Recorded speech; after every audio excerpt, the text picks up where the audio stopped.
आपको आंखें दिखा रहे हैं जिन्होंने दुनिया में 1400 साल में एक सुई नहीं बनाई, वो भी आपको आंखें दिखा रहे हैं। इसलिए कि भारत राष्ट्र के उन तमाम लोगों का पुरुषार्थ, उनके अंदर एक आदर का भाव, अपने इतिहास के प्रति उनके अंदर एक सम्मान हो। हमारे समाज में हजारों संगठनों ने उसे हटा के नपुंसक बनाया। आपको आपके लड़ने की क्षमता छीन ली, आपके तर्क करने की क्षमता छीन ली उन्होंने, और उन्होंने आपको एक रट्टू तोते की तरीके से कुछ रटा दिया और पूरा समाज उसे रट रहा है। और जब समाज चाटुकार, डरपोक और लालची होता है तो उसके नेता भी लालची और चाटुकार होते हैं। इसलिए आपको 70 सालों में जो हुआ उसके लिए आप जिम्मेदार हैं, मैं जिम्मेदार हूं। वो समाज के ठेकेदार जिम्मेदार हैं जिन्होंने आपको सच बात न पता चले, क्योंकि सच बात पता चलने से उनका संगठन और उनका अस्तित्व खतरे में पड़ सकता है। कोई भी संगठन राष्ट्र से बड़ा नहीं हो सकता, कोई मनुष्य राष्ट्र से बड़ा नहीं हो सकता। जब हमारे समाज में महान पुरुषों की बात होती है तो स्वामी विवेकानंद भी हैं, अरविंदो भी हैं, और महाराष्ट्र से निकले हुए छत्रपति शिवाजी भी हैं, सावरकर भी हैं, सुभाष चंद्र बोस भी हैं। लेकिन इनका नाम बहुत सारे लोग लेने से अपनी दुकान ना बंद हो जाए, इसलिए उनका नाम नहीं लेते। इसलिए मेरे मूल में कभी कोई पार्टी और देश नहीं है। बड़े बड़े लंबे व्याख्यान होते हैं, 5-7 घंटे के होते हैं, लेकिन उन व्याख्यानों में हमारी अपनी कमी क्या है, हमने कहां गलती की है, यह समाज को नहीं बताते।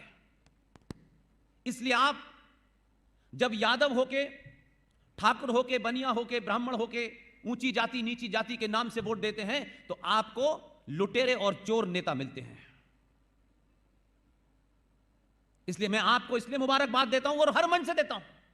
गुजरात में आया हूं ऐसा नहीं है, यह नेताओं की प्रवृत्ति होती है कि गुजरात में गुजराती बोलो और कश्मीर में जाके कश्मीरी भाषा बोलो। पूरे देश में मैं जहां जाता हूं साफ साफ कहता हूं, इस देश को गुजरातियों का धन्यवाद करना चाहिए, इसलिए कि आपके बारे में कहा गया कि ये मीठा खाना खाते हैं, बिजनेस करते हैं, ये फौज में नहीं जाते, ये डरपोक लोग हैं। लेकिन आपने हजारों साल पुरानी सनातन संस्कृति के इस महान राष्ट्र में, कोई आज के जमाने में 1 मिनट के लिए अपना पेन भी नहीं देता है। अगर आप किसी को पेन दे भी देते हैं दस्तखत करने के लिए तो भी उसके सर पे सवार रहते हैं कि लेके ना चला जाए। आपने 15 साल जिस आदमी को ठोंक पीट के डॉक्टर बनाया, आपको लगा कि इसका काम गुजरात में हो गया है, इसलिए आपने भारत को दे दिया और दिल्ली भेज दिया।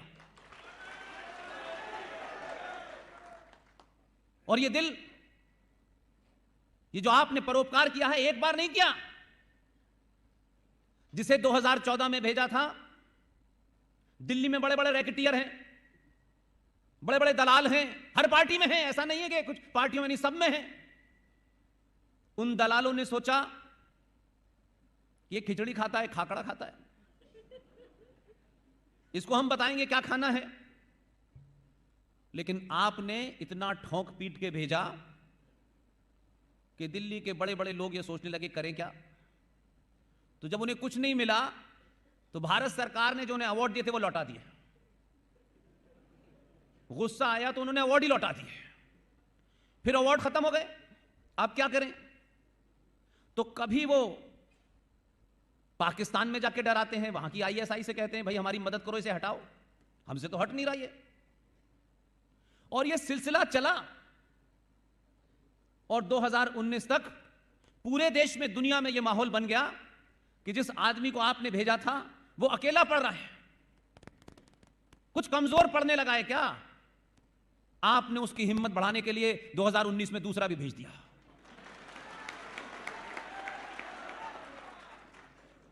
अब स्थिति यह हो गई है कि जो लोग 2014 वाले को डरा रहे थे वो कहते हैं पहला वाला अच्छा था यार, ये तो सुनता कम है और मारता ज्यादा है।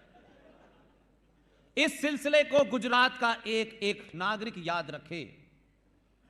कि जब तक आपके शरीर में जान है तब तक हर 5 साल के बाद इससे भी बड़ा खतरनाक भेजिएगा।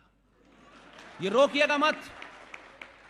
और पूरे देश के तमाम लोगों को जो राजनीति के अपने आप को चाणक्य समझते हैं, आपकी देखा देखी भारतीय राजनीति में एक होड़ लग गई है, एक रेस लग गई है। उसी का परिणाम है कि जो लोग ये समझते थे कि दिल्ली का रास्ता उत्तर प्रदेश होके जाता है, आपने उत्तर प्रदेश वालों को मजबूर कर दिया ऐसा चुनना जो ये कहता हो कि जिस भाषा में समझोगे उस भाषा में समझा दूंगा।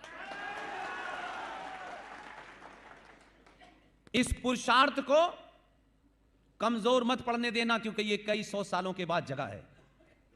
और कोई दलाल, कोई चाटुकार आपके बीच में आए और नए नए ज्ञान देने लगे, उसको अपने बीच से अलग थलग कर दीजिएगा।